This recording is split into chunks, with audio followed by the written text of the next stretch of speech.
Avoiding doing the thing that you're afraid of will reinforce that fear for you. It will tell your brain, good, we're safe, let's not do it. And that fear grows even more when you don't take the action. Then avoiding doing the thing that you're afraid of increases your anxiety. So it grounds it even more. It's a vicious cycle when you don't do the thing that you're afraid of. But there's a reason why you're not doing it. There's a really good reason why you're not doing it. My name is Giselle Baumet. Welcome to the Alchemy of Success. I use neuroscience and ancestral spirituality to give you practical steps and actions so that you can build success in your life in whatever way that looks like, because you're majestic and you deserve it. When you're avoiding taking action on something that your brain is saying, this is not good, don't do it, and your body's saying, no, don't do it, as a protective mechanism, you will not take the action. Literally, you activate that freeze mode and you will justify not taking action to yourself so well that it seems really logical to you to not move forward. Manifestation is a process of becoming, and that becoming really is coming back to yourself. When you're doing that, you are going to be presented with challenges that are going to seem scary. You might be wanting to bring into manifestation a healthy relationship, a new job, launch a business, start a new project, travel across the world, work less, rest, or anything else that you might want to manifest into your life. It is going to have aligned actions that go with it. Some of those aligned actions are going to feel scary. So today I want to talk about what is this? What is this scariness? Where's this fear coming from for taking actions that are going to move you forward? I want to talk about what's happening in your brain and the logic that you make sense out of it that is completely illogical. I want to talk about how it shows up in your body. And I also want to give you what are the ways using neuroscience and ancestral practices that you're going to move forward despite the fear. If you want to be someone that grows, who becomes a better version of yourself, who comes back to that whole and complete majestic self that you are, you're going to have to do the scary thing. Fear is not necessarily a bad thing, and neither are our conditioned fears always a bad thing. So what is a conditioned fear? It basically means you had a past experience that activated a fear and it stays in your unconscious mind. It's stored away. And it shows up whenever there are similarities to that fear that you originally had. A healthy conditioned fear, for example, may have been that when you were little, you ran into the street and your parent went and grabbed you and you sensed that you were in danger when you had ran into the street. So in today, that shows up because when you get, for example, let's say in a busy intersection, you pause and you look and you recognize that there is a danger. And maybe if you're a parent, you have a little kid, you hold on to their hand a little tighter at that moment. That's a healthy conditioned fear. A unhealthy conditioned fear. Let's say that growing up, you were a little bit shy, maybe introverted, and you had to perform at a school concert. And you didn't have a choice. You had to do it. Your whole class had to do it. And when it came for you to do your part as part of this concert, you heard laughter from a group of kids. And they were not being kind. And they were making fun of you. And you were so embarrassed. And at that moment, that conditioned fear locked in. So now how does that show up in the present moment? Let's say that you want to put yourself out there. You want to maybe be a speaker and to speak on a topic that you have authority in. And this is a really strong desire for you. You've prepared for this, but you will not take the action to put yourself in front of an audience even if you're the authority on that topic.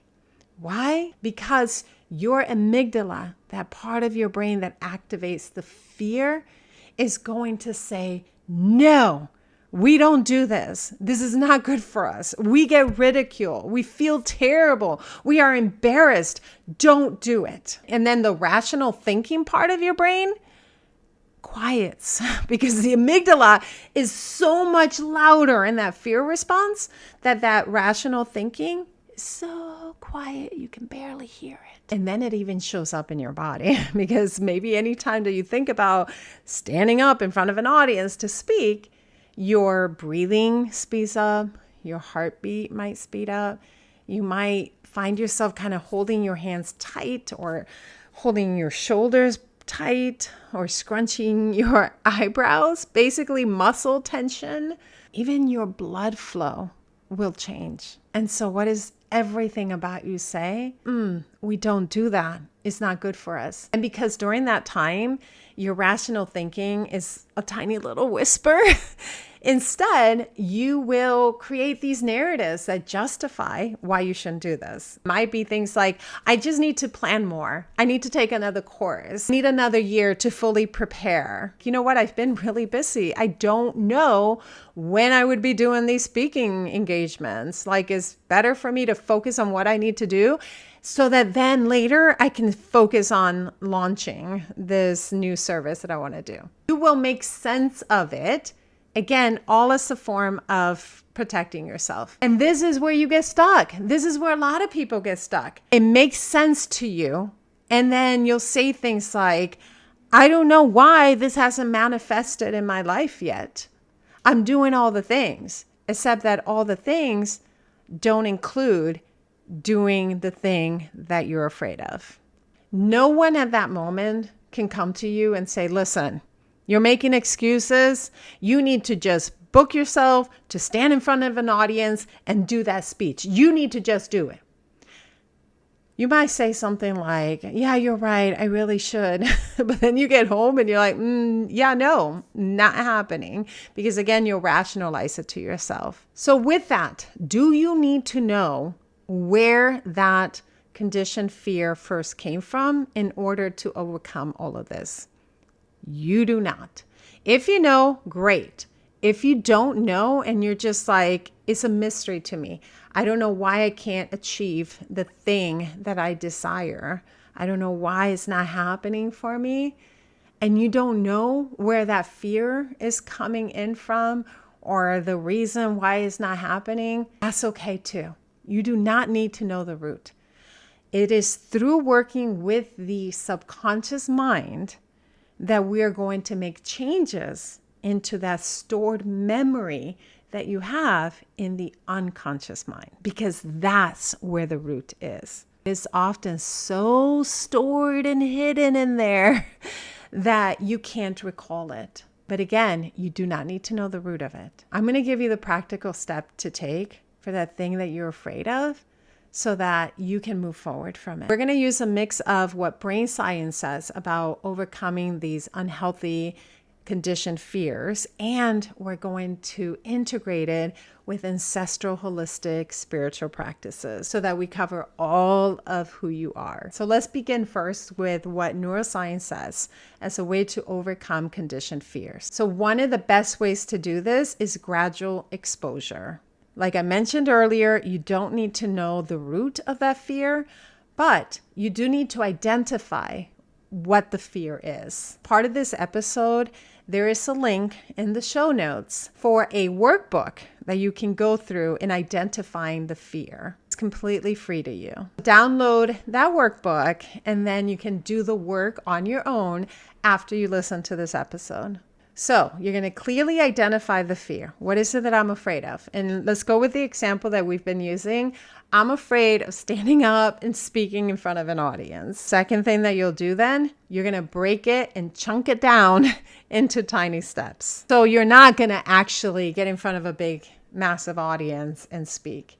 Instead, you're going to gather 3 of your friends and you will do a speech for them. If that's too big, you'll gather 1 friend and you'll do a speech for them. In other words, We need to expose to your brain that you're still okay, even when you were in front of somebody and you did a talk. Your brain then says, oh, we were okay. We didn't die. Look at that. And it starts to open up for you to be able to do more of it little by little without the intense fear. You start small and then you build up to a little bit more challenging and a little bit more challenging.